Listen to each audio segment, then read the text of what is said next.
오늘의 잠언은 지혜로운 자와 미련한 자를 비교해서 말씀해 주고 있습니다. 우리는 언제나 가장 소중한 것이 지혜라는 사실을 잊지 말아야 합니다. 지혜는 눈에 보이지는 않지만 아주 대단히 소중한 것입니다.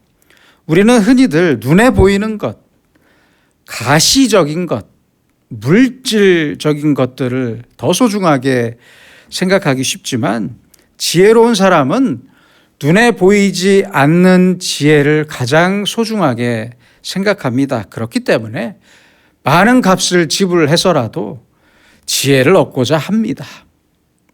또한 어떤 희생을 치르더라도 지혜를 얻었다면 감사하게 됩니다. 그러므로 모든 것 중에서 지혜를 가장 귀중하게 여길 줄 아는 그러한 가치관을 가진 사람이 지혜로운 사람입니다. 9절입니다. 허물을 덮어주는 자는 사랑을 구하는 자요. 사랑을 구하는 사람, 사랑받기를 원하는 사람은 다른 사람의 허물을 덮어줘야 한다는 말씀입니다. 베드로전서 4장 8절에도 말씀합니다. 사랑은 허다한 죄를 덮느니라.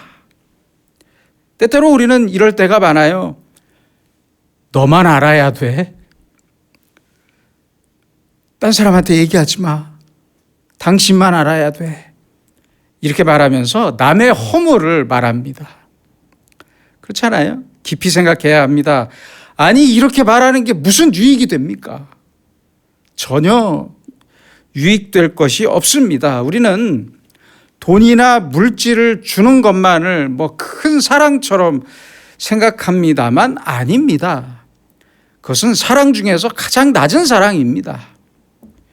물질보다 더 큰 사랑은 명예를 주는 것이고 그것보다 더 큰 사랑은 의를 주는 것입니다.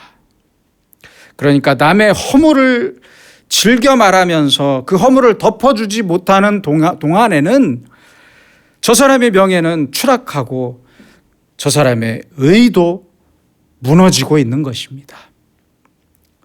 저 사람의 허물을 덮어줄 때 그 의를, 그 사람의 의를 세워줄 수 있는 것입니다. 어떤 사람의 명예와 의가 추락하고 있을 때 내가 도와줄 수 있다면 이보다 더 큰 사랑이 어디 있겠습니까? 우리는 너무 쉽게 사랑을 물질로 계산하기 바쁘지만 그게 아닙니다. 그게 아니에요. 그래서 내가 미련한 사람이 되더라도 상대방을 지혜로운 사람이 되게 하고 내가 좀 불의한 사람이 되더라도 다른 사람을 의롭게 하는 것이 진정한 사랑이고 복된 길이 되는 것입니다. 어느 책에 보니까 이런 말이 있더라고요. 사람은 언제나 행복과 의 이 둘 중에 하나를 선택해야만 하는 인생을 살아간다. 생각해 봅시다. 내가 행복하길 바라느냐 아니면 옳다고 인정받기를 바라느냐 하는 것입니다. 두 사람이 언쟁을 할 때 내가 옳다고만 주장하면 상대방은 나쁜 사람이 되는 것입니다. 결국에는 내가 옳다고 인정받았다고 합시다. 그래서 의의를 얻었어요. 하지만 동시에 상대방의 마음을 아프게 했잖아요. 내 입으로 저 사람의 마음을 아프게 했잖아요. 결국은 그 일 때문에 둘 다 행복할 수 없다는 이야기입니다. 반대로 다른 사람을 옳다고 하고 나는 잘못했다고 내가 말했어요. 나는 틀렸고 당신이 옳았습니다. 라고 말하면 그 순간에는 내 의가 다 무너지는 것만 같아요. 그러나 상대방의 의의를 높여줬잖아요. 그 일 때문에 결국 나도 행복할 수 있는 것입니다. 그래서 나의 의의를 포기할 때는 과감히 포기하고 행복을 얻는 것이 지혜로운 것이다 하는 말입니다. 우리는 아주 막 피 터지게 싸우면서까지 끝까지 자기가 옳다고 말해요. 내 말이 무조건 맞고 저 사람은 틀렸다고 씩씩대면서 말해요. 결국은 다른 사람한테 잘못했다는 말을 들었다고 합시다. 그리고 집에 왔어요. 그럼 마음이 편하십니까? 아닙니다. 그런 게 아니에요. 억지로 싸우면서 잘못했다는 말을 들었어요. 아니, 그러면 내 마음이 시원해지냐고요. 그렇지 않아요. 차라리 상대방이 옳다고 하고 내가 편안한 게 낫습니다. 그게 훨씬 좋은 것입니다. 이게 바로 지혜입니다. 남의 허물을 덮어준다. 남의 허물을 덮어주는 순간 반대로 내가 마치 허물이 있는 사람처럼 보여요. 그렇게 느껴져요. 그런 사람이 된 것 같아요. 내가 미련한 사람처럼, 모르는 사람처럼 느껴져요. 내 의가 전부 사라지는 것처럼 느껴지기 때문에 문제가 되는 거예요. 그래서 남의 허물을 열심히 이야기하기를 좋아하고, 또 하나 더 중요한 심리학적 이유가 있습니다. 무엇인지 아십니까? 다른 사람들이 모두 허물이 있는 사람이 되는 순간 내 허물도 덮여진다고 생각하기 때문입니다. 그렇게 생각하거든요. 이것을 심리학적으로 보상심리라고 해요. 그래서 누가 이런 실수를 하고 누가 저런 잘못을 하고 모든 사람을 죄인을 만들어버리면 나는 괜찮다고 생각을 해요. 이렇게 되는 거예요. 그래서 남의 허물을 말하기 좋아하는 사람은 그만큼 자기의 허물도 많은 사람입니다. 그런 줄만 아세요. 이걸 잊지 말아야 합니다. 오히려 자기에게 허물이 없는 사람은 오히려 남의 허물을 덮어주기가 쉬워요. 그럴 수도 있죠. 그럴 수도 있죠. 사람인데 실수할 수도 있죠. 괜찮아요. 이렇게 쉽게 덮어줄 수 있어요. 그런데 내가 허물이 많아서 여유가 없어요. 내 허물 가리느라고 여유가 없어요. 그러면 남의 허물에 대해서 아주 대단히 민감해집니다. 예수님께서도 이에 대해서 강하게 말씀하셨잖아요. 마태복음 7장 3절입니다. 어찌하여 형제의 눈 속에 있는 티는 보고, 그 작은 티는 보고 내 눈 속에 있는 들보는 깨닫지 못하느냐. 들보는 이 지붕에 하중을 떠받치는 아주 긴 통나무입니다. 자기 눈에 이렇게 큰 들보가 들어있는 사람이 남의 눈에 작은 티를 보고 욕한다는 거예요. 우리 속담을 보면요, 똥 묻은 개가 겨 묻은 개 나무라는 거예요. 그 말이에요. 그 뜻이에요. 그거와 같아요. 그러므로 지혜로운 사람은 남의 허물을 말하지 않습니다. 별로 듣고 싶어 하지도 않습니다. 또 들었다면 내게서 끝내고 그것을 다른 사람들에게 옮기지 않습니다. 그 사람이 지혜로운 사람입니다. 스스로 남의 허물을 말할 만한 자격이 없다고 생각해요. 그래서 남의 허물을 덮어주는 것이 겸손이고 사랑입니다. 또한 남의 허물을 덮어주는 사람은 언젠가 그 사랑을 똑같이 돌려받게 됩니다. 다음 10절입니다. 한마디 말로 총명한 자에게 충고하는 것이 매 100대로 미련한 자를 때리는 것보다 더욱 깊이 박히느니라. 지혜로운 사람에게는 딱 한마디만 말해도 잘 알아듣습니다.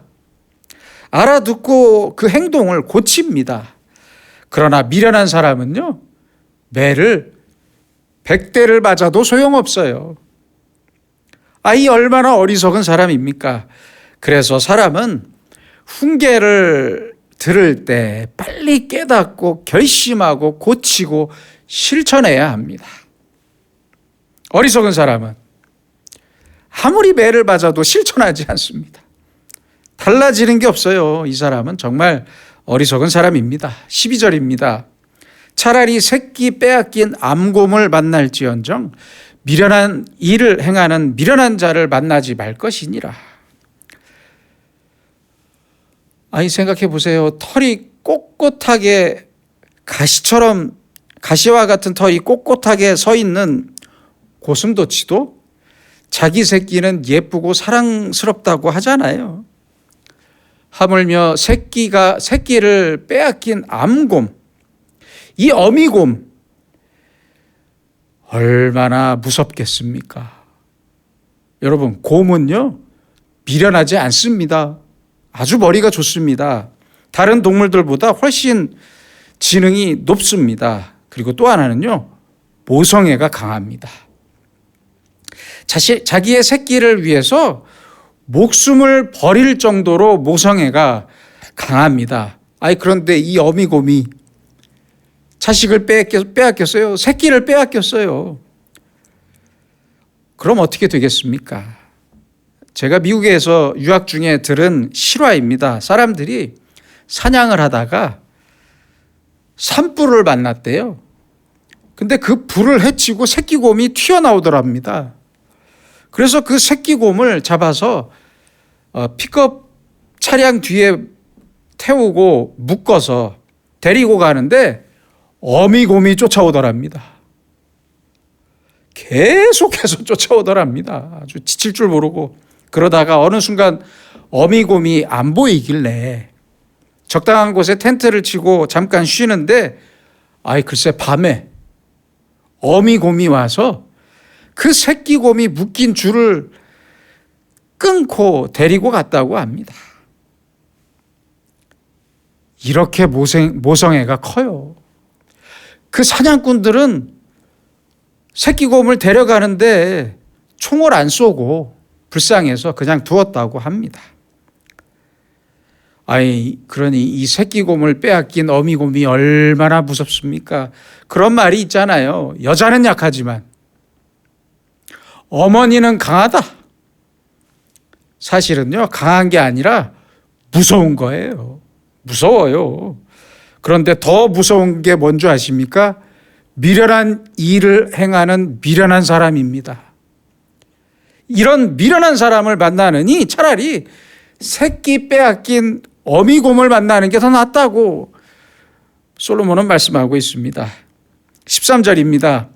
누구든지 악으로 선을 갚으면 악이 그 집을 떠나지 아니하리라. 선으로 선을 갚아야죠. 그게 당연한 것 아니겠습니까? 악을 악으로 갚기도 합니다. 일반적으로 사람들은 악을 악으로 갚기도 해요. 그런데 악을 악으로 갚는 것도 악입니다. 그런데 선을 악으로 갚는 것은 최악입니다. 더 이상의 악이 없습니다. 최악이에요. 그 최악을 말씀하는 거예요. 이런 사람의 집에는 절대 악이 떠나지 않겠다는 저주의 말씀입니다. 14절입니다. 다투는 시작은 둑에서 물이 새는 것 같은즉 싸움이 일어나기 전에 시비를 그칠 것이니라. 참 중요한 말씀입니다. 여러분, 큰 둑이 무너질 때 보면 한꺼번에 무너지지 않습니다. 처음에는 물이 조금씩 새요. 아주 물이 조금씩 새다가 어느 순간 그 둑이 무너지게 되잖아요. 처음에 물이 조금씩 누수가 될 때는 막기가 쉬워요. 막을 수 있어요. 충분히 보수할 수 있어요. 그러나 그것을 고치지 않고 놔두면 마지막에는 둑이 우르르 무너지는 것입니다. 사람들의 싸움도 꼭 그와 같습니다. 처음에는 별것 아닌 일에 몇 마디로 시작합니다. 시비를 시작해요. 그러다 나중에 격해지면 감당할 수 없는 지경이 되어버리고 맙니다. 그러니까 그 전에 시비하지 말고 살라는 말씀이에요. 이런 재밌는 통계가 있습니다. 한 부부 상담 기관에서 전국의 기혼 남녀, 결혼한 남녀 252명을 대상으로 설문조사를 했는데요. 그 결과 부부 10명 중에, 부부 10명 중에 9명이 이렇게 대답했답니다. 부부싸움 할 때 배우자의 말투에, 그 배우자의 말투에 영향을 받게 된다. 화가 난다는 거죠. 그래서 싸운다는 거죠. 그렇게 답변했습니다. 어떤 말투인지 제가 예를 들어 보겠습니다. 어느 부부가 부부 모임에 참석했는데 그 남편이 그날따라 사람들을 막 웃겨가면서 이야기 보따리를 한참 풀어놓는데 아내가 한마디 합니다. 어머, 당신이 그렇게 말을 잘하는 사람인 줄 여태 몰랐네? 나한테도 그렇게 하면 얼마나 좋아? 그러자 그 모임의 분위기는 그 순간 얼어붙었고요. 이 부부는 집에 돌아와서 싸우기 시작했습니다. 여러분, 이런 말 할 필요 없었잖아요. 사소한 말투로 부부싸움이 시작되는 것입니다. 전문가들은 부부싸움의 원인 중에서 90% 가까이는 사실 무시해도 되는 별것 아닌 원인이래요. 별것 아닌 경우라고 말합니다. 꼭 부부가 아닌 일반적으로 보더라도 별것도 아닌 아주 사소한 일로 시비가 생깁니다. 한마디 말 때문에 싸움이 시작되고 죽으라고 싸웁니다. 그런 경우가 많아요. 아파트의 층간소음으로 인한 다툼이나 주차 시비로 인한 다툼도 마찬가지입니다. 한마디 말 때문에 시작해요. 그러므로 시비라는 것은 두 개의 물이 새는 것과 같다. 아주 조금씩 새다가 어느 순간 와장창 하고 두기 무너지는 거예요. 그래서 더 큰 싸움이 일어나기 전에 시비를 그쳐야 한다고 말씀합니다. 얼마나 귀한 말씀입니까? 싸움이 일어나기 전에 시비를 그쳐라. 방향을 바꾸고 분위기를 바꿔라. 바로 이게 지혜입니다. 지혜로운 사람은 싸움이 나기 전에 시비를 그칠 줄 압니다. 어리석은 사람은 싸움을 시작해서 아주 치고받으면서 싸웁니다. 결국에는 죽이고 살리겠다고 합니다. 그때까지 싸워요. 이건 정말 어리석은 사람입니다. 15절입니다. 악인을 의롭다 하고 의인을 악하다 하는 이 두 사람은 다 여호와께 미움을 받느니라. 악을 선하다고 하지도 말고 선을 악하다고 말하지도 말아야 합니다. 항상 정직하게 말하고 정직하게 행동하라는 말씀입니다. 16절입니다. 미련한 자는 무지하거늘 손에 값을 가지고 지혜를 사려 함은 어찌 민고. 돈을 주고 지혜를 사려고 한다는 말씀입니다. 사도행전 8장 9절로 24절에 보면 마술사 시몬과 베드로의 이야기가 나옵니다. 마술사 시몬은 사마리아 사람들이 베드로와 요한의 안수로 성령을 받는 것을 보고 자기도 그 능력이 갖고 싶어서 돈을 주고 사려고 했습니다. 그래서 베드로가 이렇게 말씀했습니다. 내 은과 함께 망할지어다. 돈과 함께, 내가 가진 돈과 함께 망할 것이라고 심판하는 장면이 나옵니다. 이처럼 미련한 사람은 너무 미련해서, 너무 무식해서 그 소중한 지혜를 돈으로 사고 팔 수 있는 물건으로 오해한다는 겁니다.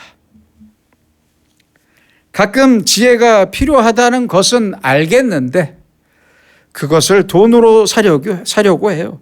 결국 어리석은 사람은 아주 모처럼 지혜를 얻고자 해도, 지혜를 얻으려는 마음이 생겨도 지혜로울 수 없다는 말씀입니다. 모처럼 지혜가 귀하다는 것을 알았는데 그 지혜를 얻고자 하는 방법이 역시 미련합니다.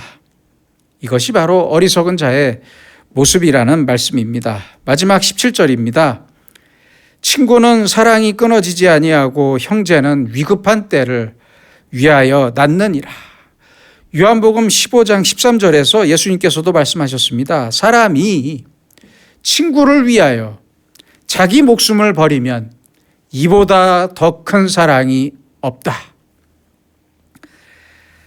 참된 친구, 진실한 친구나 형제 자매의 사랑이 이처럼 귀한 것입니다. 왜요? 생각해 보세요. 친구는 경쟁자나 라이벌이 될 수도 있는 사람입니다. 그렇잖아요. 그래서 친구를 사랑한다는 것이 절대 쉬운 일이 아닙니다. 원수를 사랑하는 것보다 어찌 보면 더 어렵다는 것을 알아야 합니다. 먼 사람을 사랑하는 것보다 가까운 사람을 사랑하기가 훨씬 더 어려운 것입니다. 그렇잖아요. 원수를 사랑하는 것보다 훨씬 더 큰 사랑은 가장 가까운 사람을 사랑하는 것입니다. 잊지 마세요. 친구는 나와 경쟁적인 관계에 있을 수 있기 때문입니다. 그래서 친구를 사랑하고 그 친구를 위해서 목숨을 버리면 이보다 더 큰 사랑이 없습니다. 왜요? 이 친구를 살리고 내가 죽는 거잖아요. 친구를 높이고 내가 낮아지는 거예요. 경쟁자를 높이고 내가 사라지는 거예요. 그래서 이보다 더 큰 사랑이 없는 것입니다. 늘 항상 깊이 생각해야 할 문제입니다. 그래서 친구는 사랑이 끊어지지 않는다.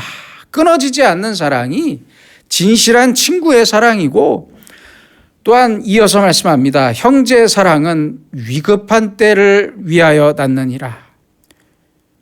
위급할 때는 역시 형제밖에 없습니다. 저도 이제 나이가 들고 생각해 보니까 저의 친형을 볼 때마다 그냥 자동적으로 이 말이 떠오릅니다. 형만한 아우 없다. 저는 이 말에 이제 아주 깊이 동의합니다. 100%, 200%, 1000% 동의합니다. 내가 위급할 때는 형제보다 소중한 사람은 없습니다. 이렇게 소중하기 때문에 친구를 사랑하고 내 형제와 내 자매를 사랑해야 합니다. 그런데 이 형제는 미워하고 다른 사람들하고 친해요. 가장 가까운 사람을 사랑하지 못하고 오히려 먼 사람을 사랑하고 있어요. 이것을 사회학적 용어로 디시멀레이션이라고 합니다. 가장 가까운 사람과 동화되지 못한다는 거예요. 일부러 가까운 사람은 멀리하고 먼 사람하고 가까운 걸 말합니다. 그러나 우리는 언제나 이 가까운 사람들의 소중함을 알고 살아야 합니다. 나중에 후회할 일 하지 마세요. 옆에 있을 때 잘하세요. 친구와 형제뿐만 아니라 내 아내와 내 남편, 내 가족, 더 나아가 교회를 이루고 주님의 한 몸을 이룬 형제 자매와 같은 가장 가까운 우리 서로를 더욱 사랑하는 것이 바로 우리에게 가장 큰 지혜라는 솔로몬의 말씀입니다. 기도하겠습니다. 거룩하신 아버지 하나님, 우리는 십자가로서 내 허물과 죄를 완전히 덮어주신 주님의 그 크신 사랑을 너무 쉽게 잊고 다른 사람들의 허물을 드러내는 것을 좋아할 때가 많았음을 고백합니다.